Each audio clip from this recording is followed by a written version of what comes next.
گاؤں میں غریب کسان رہتا تھا جس کی 3 بیٹیاں تھیں، ماریکا، گانوسیا اور وسیلنکا۔ یہ کسان انتہائی غربت میں زندگی گزار رہا تھا۔ لڑکیاں گھر کا کام اور کھیتوں میں کام کرنے کے قابل ہو چکی تھیں۔ اس وقت کسان کو کچھ راحت حاصل ہوئی کہ اس کی بیٹیاں بڑی ہو گئیں۔ ایک دن کسان اپنی بیٹیوں کو کھیت میں آلو کی گوڈی کے لیے لے گیا۔ اچانک کہیں سے بگھی جنگل سے نکل کر سڑک پر ان کے سامنے آ کر رک گئی۔ ایک خوبصورت نوجوان اس میں سے باہر نکلا۔ اس نوجوان نے کسان کو سلام کیا اور کہا کہ تم لوگ یہ بنجر زمین کیوں کھود رہے ہو؟ کسان نے جواب دیا کہ اپنا پیٹ پالنے کے لیے ہم یہ زمین کھود رہے ہیں۔ نوجوان بولا، تو کیا تمہاری بیٹیاں بھی ساری زندگی یہی زمین کھودتی رہیں گی؟ کسان نے اداس لہجے میں جواب دیا، جو ان کی قسمت۔ نوجوان نے فخریہ لہجے میں کہا، اگر تم مجھے اپنی بڑی بیٹی کا ہاتھ دے دو تو تم لوگوں کی قسمت بدل سکتی ہے۔ کسان اس کی بات سن کر حیران ہوا، لیکن تم ہو کون؟ میں اولڈیک وتھ ہوں، پڑوسی زمینوں کا سب سے امیر شخص۔ غریب کسان اس کی باتوں میں کھو گیا۔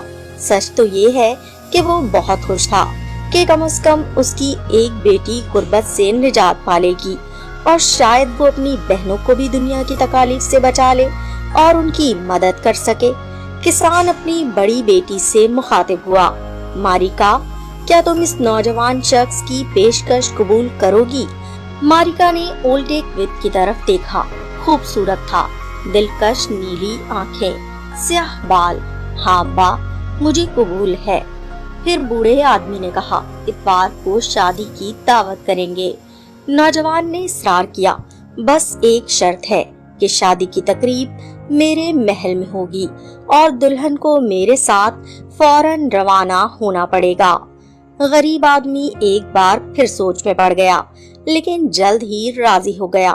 چلو ماریکا، نوجوان شخص نے کہا، ہمارے سامنے ایک لمبا سفر ہے اور سورج ڈوبنے کو ہے۔ لڑکی نے اپنے عزیزوں سے رخصت لی، بگھی میں بیٹھی اور روانہ ہو گئی۔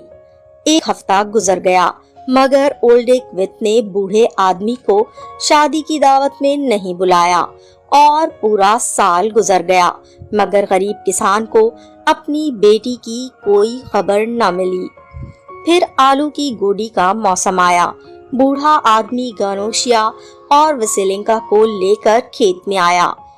وہ گوڈی کرتے رہے، یہاں تک کہ کچھ دیر بعد اولڈیک وتھ جنگل سے نمودار ہوا۔ اس نے کسان کو سلام کیا۔